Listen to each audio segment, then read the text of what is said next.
Hi hello అందరికీ నమస్కారం. Welcome back to Madhurimalu. ఇంకా ఎవరైనా మన ఛానల్ని సబ్స్క్రైబ్ చేసుకొని ఉండకపోతే ప్లీజ్ ఇప్పుడే సబ్స్క్రైబ్ చేసుకోండి. ఇక లేట్ చేయకుండా మన స్టోరీలోకి వెళ్ళిపోదామా? నువ్వు నా సొంతం ఎపిసోడ్ 68. నెక్స్ట్ డే మార్నింగ్ ఉదయం ఎప్పటిలానే టిఫిన్ తినేసి యశ్వంత్ ప్రకాష్ గారు ఆఫీస్కి వెళ్ళిపోతే శౌర్య కూడా పని ఉండటంతో బయటికి వెళ్ళిపోయాడు. లక్ష్మి గారు ముందుగానే ఆర్యకి సీరియస్గా చెప్పడంతో ఇల్లు వదిలి బయటికి అడుగు కూడా పెట్టలేదు ఆర్య. అమ్మ మిథున, నేను కొన్ని ఐటమ్స్ లిస్ట్ చెప్తాను, నువ్వు అవి రాయు అంటూ చెప్పడంతో అలాగే అమ్మ చెప్పండి అంటూ ఫోన్లోనే నోట్స్ ఓపెన్ చేసి అత్తగారి వైపు చూసింది. ఆవిడ లిస్ట్ ఒక్కొక్కటి చెప్తూ ఉంటే అవన్నీ రాస్తూ ఉంది మిథున. ఇక మొత్తం లిస్ట్ రాసేసిన తర్వాత అవన్నీ పని వాళ్ళని పంపించి తెప్పించే పనిలో పడ్డారు లక్ష్మి గారు. ఆర్య, నువ్వు సియా ఇంకా స్నిగ్ధ మిథున ముగ్గురిని తీసుకొని కొన్ని షాపింగ్ వస్తువులు ఉన్నాయి, అవి కొనుక్కొని రావాలి రేపటి కోసం అంటూ కోడలితో చెప్పటంతో అలాగే అమ్మా నేను చూసుకుంటాను, నాకేమైనా డౌట్ ఉంటే ఫోన్ చేస్తాను సరేనా అంది మిథున. సరే తల్లి, జాగ్రత్తగా వెళ్ళిరండి అంటూ వాళ్ళని పంపించారు లక్ష్మి గారు. ఇక ఆర్య, స్నిగ్ధ, మిథున, సియా నలుగురు కలిసి షాపింగ్ మాల్కి స్టార్ట్ అయ్యారు. ముందుగానే చెప్పడంతో ఉదయం జరగబోయే సత్యనారాయణ స్వామి వ్రతంకి స్నిగ్ధ కోసం ఒక పట్టు చీర, అలాగే ఒక పట్టు పంచ ఆర్య కోసం తీసింది. ఈ చీర బాగున్నట్టుంది కదా అడిగింది చెల్లెలి వైపు ఆడపడుచు వైపు చూస్తూ. బాగుంది అక్క అంది స్నిగ్ధ నవ్వుతూ. బాగుంది వదిన, చిన్న వదినకి చాలా బాగుంటుంది చీర అంది సియా. ఆ తర్వాత ఒక వైట్ శారీ కూడా తీసింది. ఆ తర్వాత ఇంకొన్ని వస్తువులు కూడా లక్ష్మి గారు చెప్పటంతో అవన్నీ కొనుక్కొని షాపింగ్ కంప్లీట్ చేసి అప్పుడు మళ్ళీ ఇంటికి స్టార్ట్ అయ్యారు. ఇక సాయంత్రం అవుతూ ఉండగా అప్పుడు ఇంటికి చేరుకున్నారు నలుగురు. ముందు బట్టలు మార్చుకొని రండి, తినడానికి ఏమైనా పెడతాను నేను అంటూ చెప్పడంతో స్నిగ్ధ, సియా ఒక రూమ్లోకి వెళ్ళిపోతే మిథున తన రూమ్లోకి వెళ్ళిపోయింది.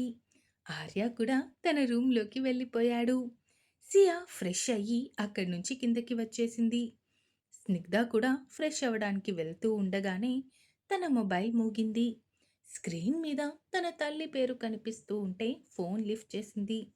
హలో మమ్మీ, బేబీ ఎలా ఉన్నావే, బాగున్నావా? అక్కడంతా బాగుంది కదా? ఆ మిథున నిన్నేమీ ఇబ్బంది పెట్టడం లేదు కదా అడిగింది ప్రభావతి ప్రేమగా. అక్క నన్నెందుకు ఇబ్బంది పెడుతుందమ్మా? అలా ఏం లేదు, ఇంకా అక్క వల్లే నేను ఈరోజు ఇక్కడ ఉన్నాను. తనే అందరితో ఫైట్ చేసి మరీ నన్ను ఇక్కడ ఉంచింది అంది. ఓసి పిచ్చి మొహమా, అలా అని నువ్వు దాన్ని మంచిది అనుకోకు, అది ఎప్పటికైనా నీకు ప్రమాదమే. ముందు మీ అత్తగారి దగ్గర, మీ మామగారి దగ్గర, అందరి దగ్గర దాన్ని తప్పించి నువ్వే మంచి పేరు తెచ్చుకోవాలి. ఎలా అంటే మా కోడలు అంటే మిథున కాదు, నువ్వు గుర్తుకు రావాలి. అలా నిన్ను నువ్వు చేసుకో, అప్పుడు ఆ మిథున మనకి చేసిన అన్యాయానికి సరిగ్గా సరిపోతుంది అంది ప్రభావతి. హ్మ్. ఇక నువ్వు ఈ జన్మకి మారవా అమ్మా? అరే! నేను అక్కకి చిన్నప్పటి నుంచి అన్యాయం చేస్తూనే ఉన్నాను. కానీ ఈరోజు అక్కవేమీ పట్టించుకోకుండా నన్ను తన సొంత చెల్లిలాగా చూసుకుంటుందిక్కడ. అలాంటి అక్కని మోసం చేయమంటున్నావు? నువ్వు మనిషివేనా? ఇంకెప్పుడు నాకు ఫోన్ చేయకమ్మా. మన ఆస్తి పోవడానికి కారణం డాడీ. డాడీ చేసిన అక్రమాలు అవన్నీ తెలుసుకున్న బావగారు డాడీ ఆస్తులన్నీ తీసుకొని డాడీ వల్ల నష్టపోయిన కుటుంబాలన్నిటికీ ఆ డబ్బులు ఇచ్చేశారు. అర్థమైందా? ఇంకొకసారి నాకు నా అత్తింటి వాళ్ళకి పుల్లలు పెట్టాలి అని చూస్తే నీ మీద యశ్వంత్ బావగారికి కంప్లైంట్ చేస్తాను. అప్పుడు మిగతాది అతనే చూసుకుంటారు. అతని భార్య జోలికి వచ్చినట్టుగాని తెలిస్తే నిన్ను చంపడానికి కూడా వెనకాడరు అంటూ సీరియస్గా మాట్లాడి కాల్ కట్ చేసేసింది స్నిగ్ధ. మొత్తం మూడంతా స్పాయిల్ చేసేసింది అనుకుంటూ ఫ్రెష్ అయ్యి కిందకి వచ్చింది స్నిగ్ధ. అక్కడప్పటికే లక్ష్మి గారు వాళ్ళు మాట్లాడుకుంటూ ఉండటంతో వచ్చి వాళ్ళతో జాయిన్ అయింది. ఆ రోజు అలానే గడిచిపోయింది. నెక్స్ట్ డే మార్నింగ్ ఇక ఉదయాన్నే సత్యనారాయణ స్వామి వ్రతం ఉండటంతో చెల్లెల్ని తొందరగా నిద్రలేపి తనని రెడీ చేస్తూ ఉంది మిథున. సియా కింద లక్ష్మి గారికి హెల్ప్ చేస్తూ ఉంటే పూజ టైంకి మాయా, రిషి ఇద్దరూ ఇంటికి వచ్చారు.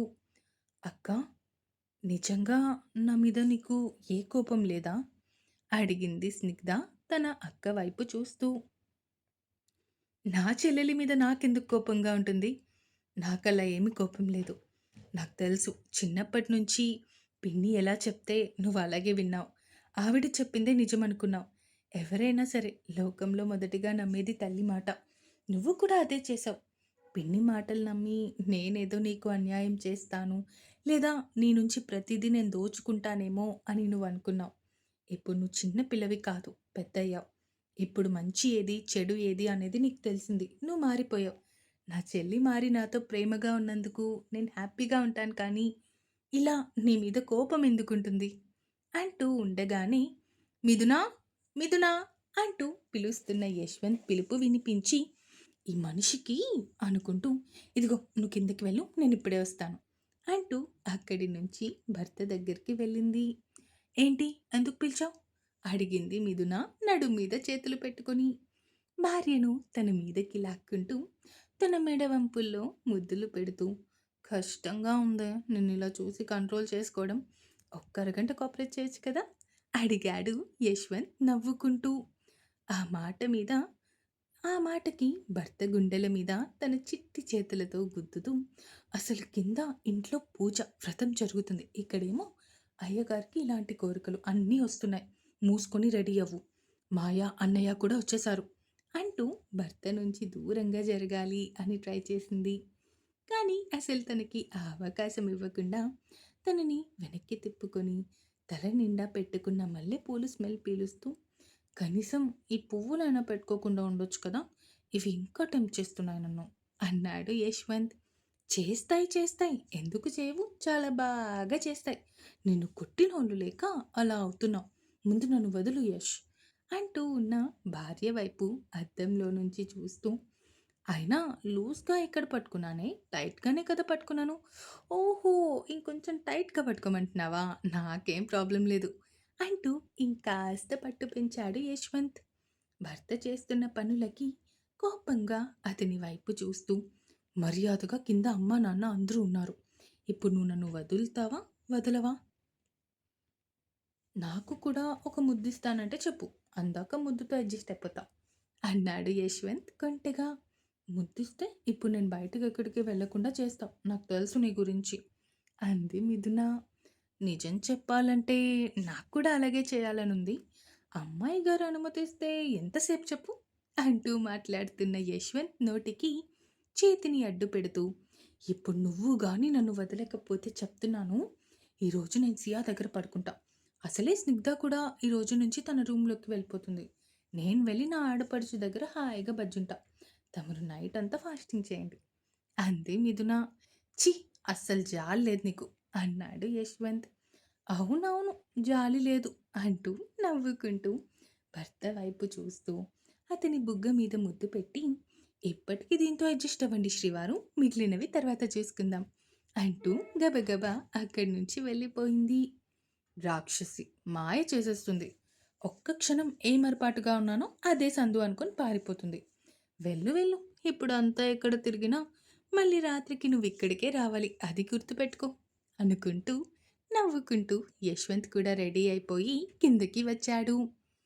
మిథున, ఇక్కడ నువ్వు పంతులు గారి దగ్గర ఉండి ఆయనకేమైనా అవసరం పడుతుందేమో చూడు, సరేనా అన్నారు లక్ష్మి గారు. అలాగే అమ్మా అంది మిథున. ఇక ఇంకొక 20 నిమిషాలకి సత్యనారాయణ స్వామి వ్రతం మొదలైంది.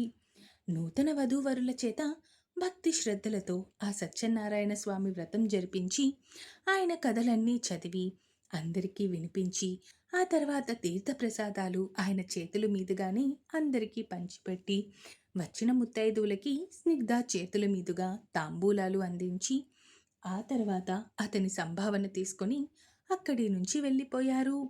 సాయంత్రం వరకు కొడుకు కోడలి చేత ఉపవాసం చేయించి ఉపవాసం అయిపోయిన తర్వాత అప్పుడు మళ్ళీ ఇద్దరి చేత దీపం పెట్టించి కొన్ని పూజలు చేయించి ఒకే ప్లేట్లో ఇద్దరికి భోజనం వడ్డించారు లక్ష్మి గారు. ఇప్పుడిద్దరూ ఒకరికొకరు తినిపించుకోవాలి అన్నారు లక్ష్మి గారు. ఇంతమందిలో భర్తకి తినిపించాలి అంటే ఎక్కడ లేని సిగ్గు ముంచుకొచ్చింది స్నిగ్ధకి. అయ్యయ్యో! మా వదిన గారు బాగా సిగ్గుపడుతున్నారు. ఫస్ట్ మీరు తినిపించండి అన్నయ్య గారు అంటూ వాళ్ళని ఆట పట్టించడం మొదలుపెట్టారు మాయా ఇంకా సియా ఇద్దరు. రిషి భార్య చెవి మెల్లి తిప్పుతూ, ఎందుకే పాపం వాళ్ళని ఇంకా ఏడిపిస్తున్నావు అడిగాడు నవ్వుతూ. అబ్బా బావా, నువ్వు గట్టిగా మెల్లి తిప్పుతున్నావు అంటూ ఏడుపు మొహం పెట్టగానే యశ్వంత్ సీరియస్గా ఫ్రెండ్ వైపు చూశాడు. రేయ్, నువ్వు మరీ అంత సీరియస్గా చూడకురా, నేనేమీ నీ చెల్లిని కొట్టలేదు తిట్టలేదు, అది కావాలనే ఓవరాక్షన్ చేస్తుంది అన్నాడు రిషి. ఆర్య, ముందు నువ్వు నా చెల్లికి తినిపించు అంటూ మిథున చెప్పటంతో ఒక స్వీట్ చేతిలోకి తీసుకుని భార్యకి తినిపించాడు. ఇప్పుడు మీరు కూడా తినిపించండి చెల్లిగారు అంటూ రిషి చెప్పడంతో ఇక ఇంకొక స్వీట్ పీస్ తీసుకుని భర్తకి తినిపించింది. ఇద్దరు ఒకరికి ఒకరు భోజనం తినిపించుకుంటూ ఆ రోజు భోజనాన్ని ముగించారు. పదండి పదండి, ఇప్పుడు నెక్స్ట్ ఐటెం అంటూ ముందుకి నడుస్తూ చెప్పింది మాయా. ఇంకేముంది అనుకుంటూ భర్త వైపు చూసింది. నాకు కూడా తెలీదు అన్నట్టు చూశాడు ఆర్య కూడా. తిరిగి హాల్లోకి వచ్చేశారు ఇద్దరు. ఇద్దరిని ఆపోజిట్ డైరెక్షన్స్లో కూర్చోబెట్టి ఇద్దరి ముందు ఒక బిందె పెట్టి ఫుల్గా వాటర్ వేసేశారు. ఎప్పుడు గేమ్ ఏంటి అంటే ఇందులో ఒక రింగ్ వేస్తానన్నమాట. ఆ రింగ్ ముందు ఎవరు పట్టుకుంటే వాళ్ళే గెలిచినట్టు. 3 రౌండ్స్ ఉంటాయి అంటూ చెప్పి రింగ్ అందులో వేసింది. ఆర్య, స్నిగ్ధ ఇద్దరు చేతులు పెట్టి రింగ్ కోసం వెతుకుతూ ఉన్నారు. ఆర్యకి ఒక చిలిపి ఆలోచన కలిగి రింగ్ కోసం వెతుకుతున్న భార్య అరిచేతి మీద చిన్నగా గిచ్చాడు. భర్త అలా చేసేసరికి చిరుకోపంగా భర్త వైపు చూసింది. ఆర్య అందరూ గేమ్ వైపే చూస్తూ ఉండటం చూసి ఎవ్వరూ చూడకుండా భార్యకి కన్ను కొట్టాడు. ఒక్కసారిగా సిగ్గుతో బుగ్గలు ఎరుపెక్కిపోయాయి పాపకి. ఇక మొత్తానికి ఫస్ట్ టైం రింగ్ ఆర్యానే బయటికి తీశాడు. ఓహో వదిన గారు, మీరు కొంచెం ఫాస్ట్గా ఉండాలండి. చూసావా, అన్నయ్య గెలిచేశాడు.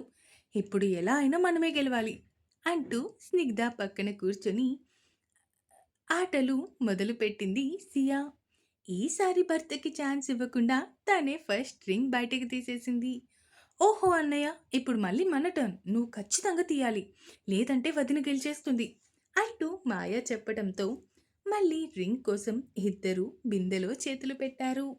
ఇక మొత్తానికి ఈసారి రింగ్ తనకి దొరికినా కూడా భర్తకి వదిలేసింది స్నిగ్ధ. మా అన్నయ్య గెలిచాడోచ్ అంటూ ఇంకొక ఆట మొదలు పెడుతూ ఉండగా, ఇదిగోండి ఇప్పటికే బాగా లేట్ అయిపోయింది, ఇంకా వాళ్ళని పంపించడం మంచిది. ఆర్య, నువ్వు మీ రూమ్లోకి వెళ్ళు అంటూ కొడుకుని పంపించేసి కోడల్ని తీసుకుని వేరే రూమ్లోకి వెళ్ళిపోయారు లక్ష్మి గారు. ముందు కట్టుకున్న చీర కాకుండా ఇంకొక పల్చటి తెల్ల చీర కట్టి చేతిలో గోరువెచ్చగా ఉన్న వెండి పాల గ్లాస్ పెట్టి, ఇప్పటి నుంచి ఒక కొత్త జీవితం ప్రారంభించబోతున్నావు తల్లి. ఎవరి చెప్పుడు మాటలు విని నీ జీవితంలో నువ్వు నిప్పులు పోసుకోకుండా హ్యాపీగా నిండు నూరేళ్ళు పిల్లా పాపలతో సంతోషంగా ఉండాలి అని కోరుకుంటున్నాను అంటూ తన వైపు చూసింది. ఇక అప్పుడే అక్కడికి వచ్చిన మిథున చెల్లెలికి చెవి వెనుక దిష్టి చుక్క పెట్టి, అమ్మ నేను తీసుకొని వెళ్తాను చెల్లెల్ని అంటూ స్నిగ్ధని తీసుకొని బయటికి వచ్చింది. అప్పటికే అక్కడ ఎవ్వరూ లేరు. అందరూ వెళ్ళిపోవటంతో కొంచెం రిలాక్స్ అయింది స్నిగ్ధ. కంటిన్యూస్. ఈ ఎపిసోడ్ ఎలా అనిపించిందో కామెంట్స్ రూపంలో తెలియజేస్తారు అని కోరుకుంటున్నాను. అలాగే స్టోరీ నచ్చితే ఛానల్ని సబ్స్క్రైబ్ చేసుకోవడం మాత్రం మర్చిపోకండి.